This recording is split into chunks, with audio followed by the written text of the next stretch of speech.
जब तुम किसी के एरिया में जाकर ये बोलकर जाओगे कि तुम्हारा जी जा रहा है तो तुम्हें छोड़ देगा।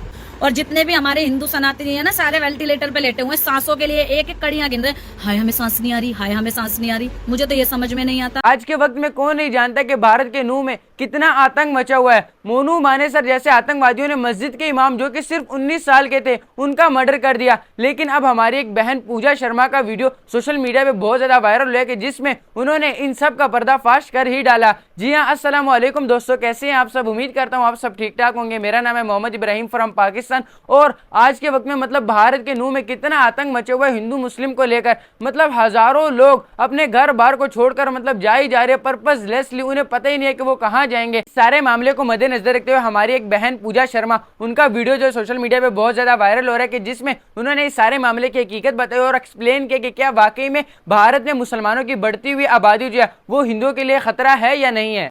कितने मैं एक सनातनी हूँ, मेरा नाम पूजा शर्मा है और मेरा गोत्र है वशिष्ठ। और जैसा कि मैं पहले बोल चुकी हूँ, बहुत से लोग आएंगे जो बोलेंगे मैं तो हिंदू ही नहीं हूँ जी। तो ये ना मेरा आधार कार्ड, पूजा शर्मा नाम है मेरा, गोत्र है मेरा वशिष्ठ, ब्राह्मण हूँ, किसान की बच्ची हूँ। मैं भी सनातनी हूँ, मुझे तो किसी मुसलमान ने मेरी गर्दन नहीं काटी, मेरे को तो किसी मुसलमान ने गाली नहीं दी। मैं इतने मतलब भारत में इतनी जगहों पे मैं घूमी हूँ, मेरे को तो किसी मुसलमान ने चोट नहीं पहुंचाई, या मेरे जाट भाइयों को किसी मुसलमान ने चोट नहीं पहुंचाई। जब तुम किसी के एरिया में जाकर ये बोलकर जाओगे कि तुम्हारा जी जा रहा है तो तुम्हें छोड़ देगा, वो तुम्हें छोड़ देगा, वो तुम्हारा ऐसे ही स्वागत करेगा। 1947 के बाद पहला दंगा हुआ है मेवात में, और वो वही मेवात है कि जब मुगल आ रहे थे तो उन्होंने उनको खदेड़ा था। मेवात में मुगलों की हिम्मत नहीं हुई थी कि वो वहां पर पैर रख दें, और आज वहां पर दंगे हो रहे हैं। तुम ये जो 4-6 ये RSS, ये हिंदू संगठन, ये बजरंग दल, सिर्फ इनको ही जहां ये जाते हैं वहीं मुसलमानों के दंगे होते हैं जी, हिंदू मुसलमान के, और कहीं हिंदू मुसलमान के दंगे नहीं होते। मुझे समझ में नहीं आ रहा, 800 साल मुगल शासन कर गए तब ये देश खतरे में नहीं आया, 300 साल अंग्रेज यहाँ पे शासन कर गए तब ये देश खतरे में नहीं आया। ये पूरे का पूरा देश 2014 के बाद बीजेपी सरकार के आने के बाद खतरे में आ गया। और जितने भी हमारे हिंदू सनातनी है ना, सारे वेंटिलेटर पे लेटे हुए, सांसों के लिए एक एक कड़ियां गिन रहे, हाय हमें सांस नहीं आ रही, हाय हमें सांस नहीं आ रही। मुझे तो ये समझ में नहीं आता। और इस प्रोपगंडे के बीच में मेरे जाट भाइयों, मैं फिर बार बार खासकर मेरे जो नम्र निवेदन कर रही हूँ ना, मेरी जाट कौम के जो युवा भाई है ना, मैं उनसे कर रही हूँ, ये प्रोपगंडा है। याद रखना 2013 के अंदर जो मुजफ्फरनगर दंगे हुए थे, तुम जाट थे, तुम हिंदू नहीं थे। 2016 के अंदर जब जाट आरक्षण हुआ था, कितने मेरे जाट भाई SC ST एक्ट में अभी तक जेलों में सड़ रहे हैं, तो तुम जाट थे। 2021 में जो किसान आंदोलन हुआ था, वो किसान आंदोलन नहीं था, वो जाटों का आंदोलन था। तो तुम जाट थे, ना तो तुम हिंदू थे और ना ही तुम किसान थे, तुम थे जाट। 2023 के अंदर महिला पहलवान जो अभी बैठी थी हमारे देश की, वो आन बान शान जाटों की वो बच्चियां, किसानों की वो बच्चियां जिन्होंने इस देश को गोल्ड मेडल जिताया, वो जाटों की बच्चियां थी, वो महिलाएं नहीं थी।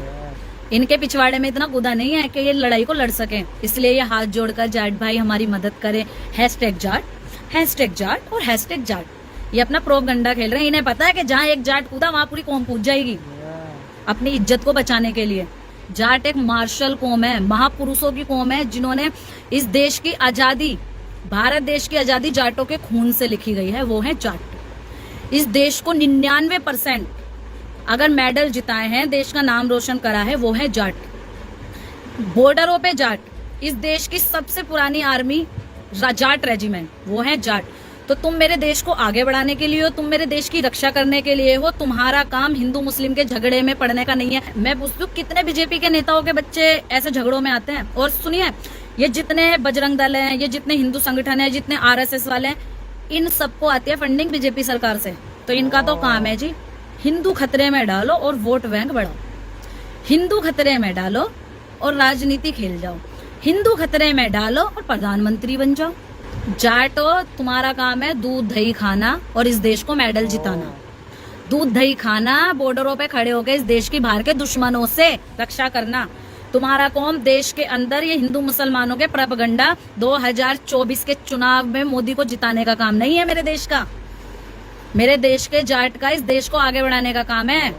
क्योंकि सुनिए, सच्चा सनातनी जो सच्चा सनातन धर्म को मानता है वो दंगे नहीं करता। Yes. मैं भी सनातनी हूँ, मेरा भी नाम पूजा शर्मा है, मेरा गोत्र वशिष्ठ है, मैं ब्राह्मण हूँ।